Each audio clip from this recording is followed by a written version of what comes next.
Hello friends, welcome to Suchi Ruchi. ಇವತ್ತು ನಾವು ನಮ್ಮ ಉತ್ತರ ಕರ್ನಾಟಕದ ಫೇಮಸ್ ಮಂಡಕ್ಕಿ ಒಗ್ಗರಣೆ ಮಾಡೋದು ಹೇಗೆ ಅಂತ ನೋಡೋಣ.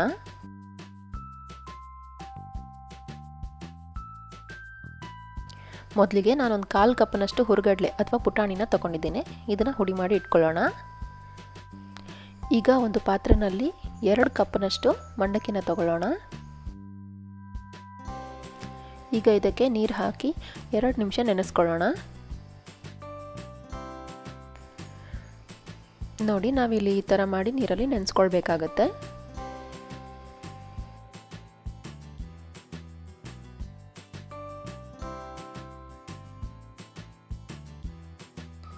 ನಂತರ ನೀರನ್ನು ಹಿಂಡಿ ಮಂಡಕ್ಕಿನ ಒಂದು ಬೇರೆ ಪಾತ್ರೆಗೆ ಹಾಕ್ಕೊಳ್ಳೋಣ. ಇದಕ್ಕೆ ಮಂಡಕ್ಕಿ ಉಸ್ಲಿ, ಮಂಡಕ್ಕಿ ಸೂಸ್ಲಾ ಅಥವಾ ಮಂಡಾಲ್ ಒಗ್ಗರ್ಣೆ ಅಂತಲೂ ಹೇಳ್ತಾರೆ. ತುಂಬ ರುಚಿಕರವಾಗಿರುತ್ತೆ ಇದು.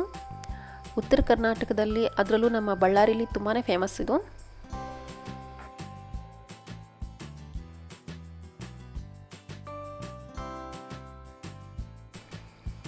ಒಂದು ಬಾಣಲೆಯಲ್ಲಿ 2 ಚಮಚದಷ್ಟು ಎಣ್ಣೆ ಹಾಕ್ಕೊಂಡು ಒಂದು 1/4 ಕಪ್ಪಿನಷ್ಟು ನೆಲಗಡಲೆನ ಹಾಕಿ ಹುರ್ಕೊಳ್ಳೋಣ.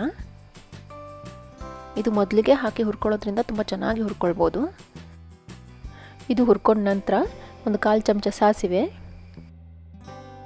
ಈರುಳ್ಳಿ ಸಣ್ಣದಾಗಿ ಹೆಚ್ಕೊಂಡಿರೋಂಥದ್ದು, ಇದನ್ನು ಚೆನ್ನಾಗಿ ಫ್ರೈ ಮಾಡ್ಕೊಳ್ಳೋಣ. ಇದಕ್ಕೆ ಸಣ್ಣದಾಗಿ ಹೆಚ್ಕೊಂಡಿರೋಂಥ ಹಸಿಮೆಣಸು, ನಾನು 2 ಹಸಿಮೆಣಸು ತೊಗೊಂಡಿದ್ದೀನಿ. ನಿಮಗೆ ಜಾಸ್ತಿ ಖಾರ ಬೇಕಿದ್ರೆ ಜಾಸ್ತಿನೂ ತೊಗೊಳ್ಬೋದು. ಅರಿಶಿನ 1/4 ಚಮಚ, ರುಚಿಗೆ ತಕ್ಕಷ್ಟು ಉಪ್ಪು. ಇದನ್ನು ಚೆನ್ನಾಗಿ ಮಿಕ್ಸ್ ಮಾಡಿಕೊಂಡು ಇದಕ್ಕೆ ನೀರಲ್ಲಿ ಹಿಂಡಿ ತೆಗೆದಿಟ್ಕೊಂಡಿರುವಂತಹ ಮಂಡಕ್ಕಿನ ಹಾಕೋಣ.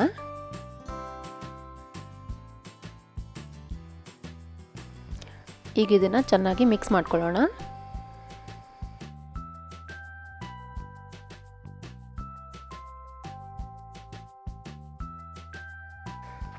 ಈಗ ಇದಕ್ಕೆ ಮೊದಲೇ ಹುಡಿ ಮಾಡಿಟ್ಕೊಂಡಿರುವಂಥ ಹುರಿಗಡಲೆ ಪುಡಿ ಅಥವಾ ಪುಟಾಣಿ ಪುಡಿನ ಹಾಕ್ಕೊಳ್ಳೋಣ.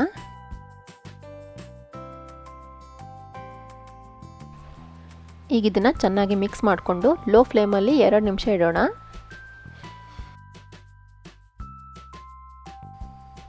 ಇದಕ್ಕೆ 1 ಚಮಚದಷ್ಟು ಲಿಂಬೆ ರಸ ಹಾಕ್ತಾ ಇದ್ದೀನಿ.